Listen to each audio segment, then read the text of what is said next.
Hello, and welcome to week 44 of my journey through the Milan Art Institute Mastery Program. So this week I just worked on one large painting just to sort of keep the weeks going and keep it moving.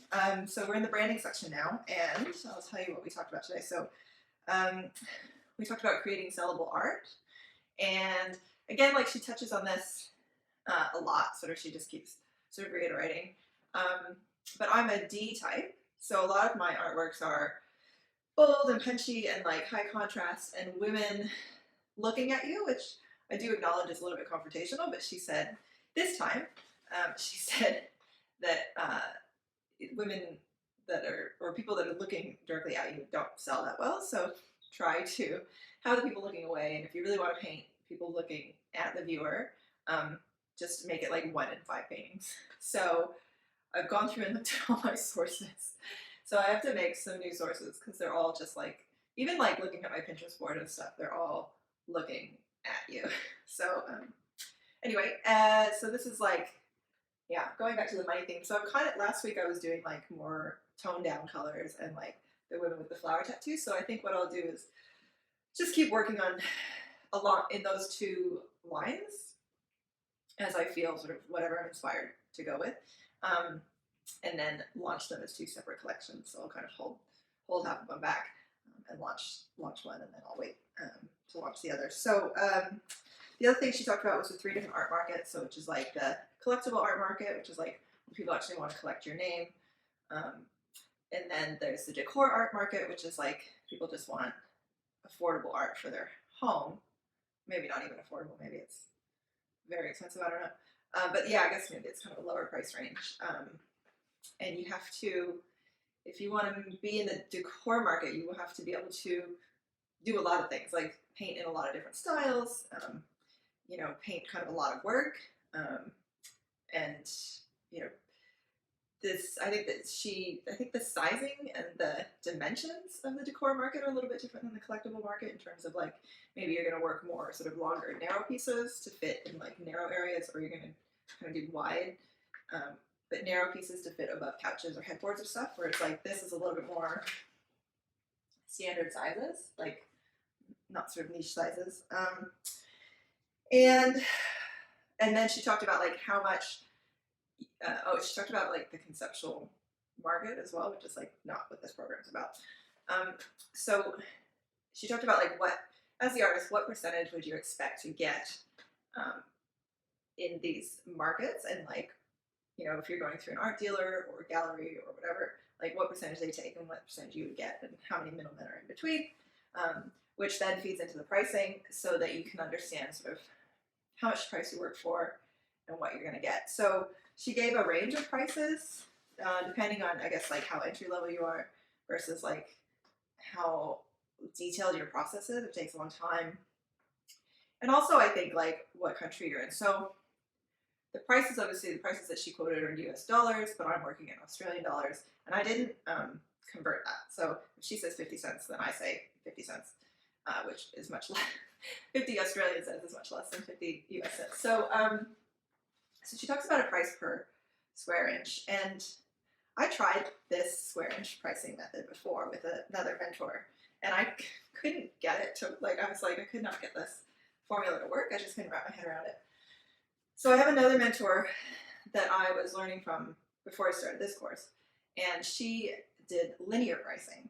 And if it's like a small piece, you have like this price per linear inch. Medium piece is kind of this price, and then a large piece.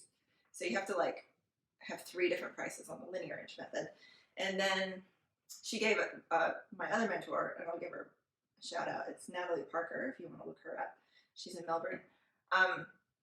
She gave us a template, so it was actually much easier just to like do the linear inches and go with that. So when I took the prices that Ellie said, just like as a basic, and plugged it into my spreadsheet and like calculated my square inches, the smaller works became quite a bit cheaper, and the larger works became like exponentially more expensive. So, but then the sort of medium works were about the same price. So I can't sell my smaller works for cheaper, obviously. I can't lower the price, and I've sold those for, what I've sold them for, and they're a lot of work. they're like proper paintings. They're not just like sketches. So they are a lot of work, but it does sort of point out that I need to charge more for larger pieces. So I think this piece would be maybe 1,400 on the linear inch method, and then it would be like 3,000 on the square inch method.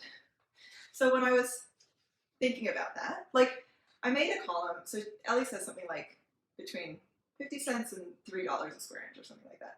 So I kind of made a column, and one was like the minimum, and then one was like the maximum, and then one was sort of in the middle, and sort of like had a look at sort of, oh, okay, what prices would my paintings be if I price it this much and that much. Just to sort of see how I felt emotionally about it. And at a minimum, this painting would be like $3,000, Aussie dollars. Which my immediate thought was like, who's gonna buy that? Not in the sense of like, oh, it's not worth it, but more in the sense of like, literally, how do I actually find someone to buy that? And honestly, the people that have bought my work have never said anything about the price like being too expensive. They just pay it, and it is what it is, and they love the work. So it's not, I don't know what, like it was just like a weird thought, because that's what this course is about. They're going to teach me how to find those people. So, you know, it's kind of like jumping to the end. So I'm really sort of sitting with this pricing model. And one thing that she said is that if your price per square inch is like below a certain point, gallery's not even going to look at you, which is kind of the feeling that I've been getting, is like looking at the prices of my paintings. If I were to approach a gallery with those prices, it wouldn't be worth their time, and it wouldn't be worth my time. So I guess, you know, when you're picking your pricing strategy, you need to know where you're going to sit in the art market. You know, are you trying to get into a gallery? Your prices possibly, I guess, need to already be at that price point when you approach the gallery, so they have an understanding of how much money they're going to make. So anyway, I'm thinking about it. I'm mulling it over. Done some spreadsheets. One thing I will say is there's no spreadsheet template. They don't, in this program, they don't give you a template, so you just have to make it all up from scratch. So that would be amazing if we could have just a template, and then we can kind of plug and play our canvas sizes in and our price per square inch, and that would be amazing. I don't know why they haven't done it. So the next thing is commissions. And again, so they talk about commissions, and like, you don't want to, and this is what I did with this last commission that I did like 2 weeks ago. The client kind of just sent me the design, and then I just painted it.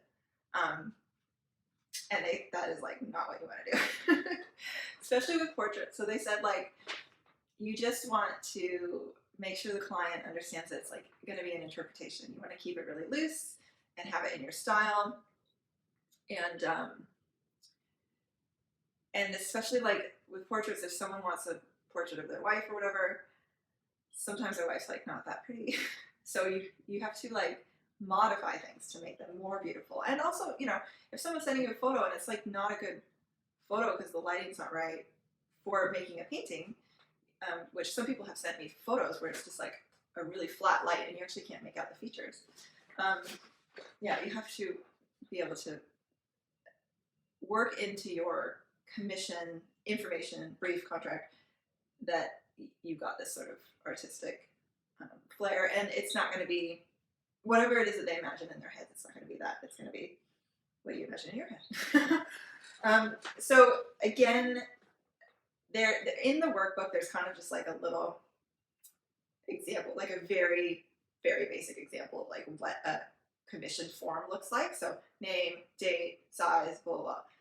Again, in this course, it would be nice if there was actually a template, or, you know, an example of like what they use, so that we could modify it. And again, when I stayed with Natalie Parker, she gave me that. So I had her template and then modified it, of course, to my own style, my voice. And in the last year, as I've done commissions, I've gone back this week and modified my commission information. And you can go to my website and see it on my website. I just put it up there. And I've taken a bit from Natalie Parker, a bit from Sarah Scully, a bit from Susan Nethercote.